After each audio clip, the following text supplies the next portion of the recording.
Eddie, because you've written it.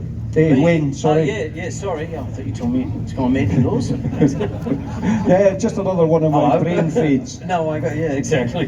Yes, I rode this bike. You can see my name on it, and this is in the early days. Freddie rode this at Daytona. There's some other bikes the same. This was the first of the V4s in race bike trim. So this was originally called an FWS, if I remember correctly, but this one's called I think an RS 850, yes.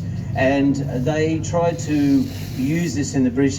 They gave it to Roger, they gave one to me, and so because they wanted to get mileage on it and get more testing and get more information out of it.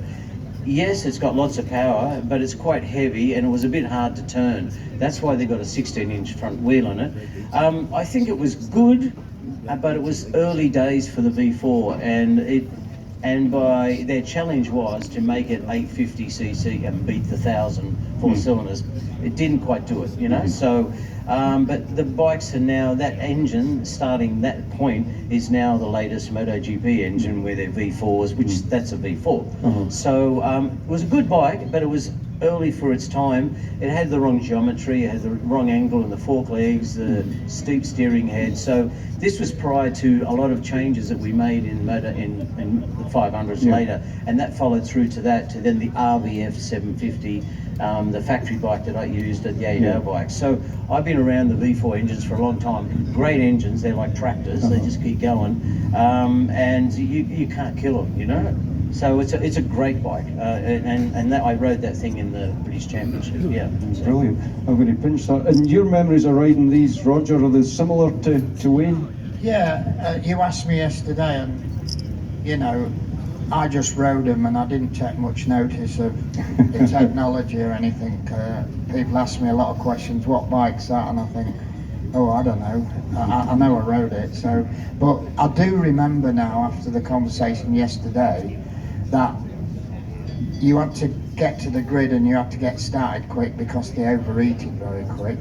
And I also remember at the TT that the change of direction through the fast sectors were quite scary. They didn't turn as well as the bikes we had previously rode, so you had to be very respectful when you were really racing them, that you were aware of they're not going to turn properly. But yeah, like Wayne says, strong engine, great bike. Lovely. Bernard, so that these guys can have a trip down memory lane, will you fire it up for us? We want to hear it, folks, don't we? I'll just go and get my leathers and helmet and go for a race if you want. You guys ready?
Oh, fabulous, guys. Thank you, Bernard, and thank you, Team Honda here.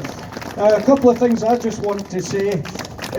A friend of mine who couldn't be here today, in 2009 went to Phillip Island, and there was the opportunity there for charity to purchase a ticket to ride on the pillion of Wayne Gardner. And my friend Fraser did a lap of Phillip Island on the pillion with you.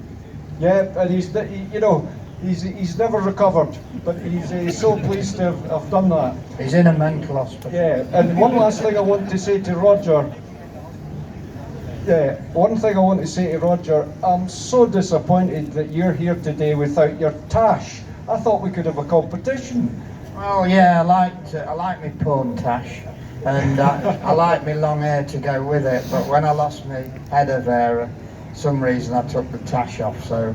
Well, I'm the opposite. I thought I can't grow it on my head, but I could grow it in my top lip. Still have a bit of hair. Yeah. Anyway, guys, it's been absolutely fabulous for us all. What about these two legends? Absolute legends of the sport. Let's have a huge round of applause. And thank you so much for coming here and sharing your success and disappointments and everything that you've done. And I hope you'll come back again, Wayne. Well, I hope I get an invitation again, so I've had a ball. Yesterday was amazing, and I heard a lot about this event, and I'm lucky enough to come with my best mate, Roger and Emma on the camera over there, and the crowd and people have been wonderful, and I thank you very much. And as I said, I've got a long history with you guys, and without the Brits, I would never have done what I've done. So I thank you all, and thank you for coming. And thank you, Roger. You'll be back. We want you back as well. In fact, you're a double act now. We can't have one without the other. No, there's no show without punch, is No. there? So absolutely wonderful. No, Let's hear it one more time. Thanks, guys.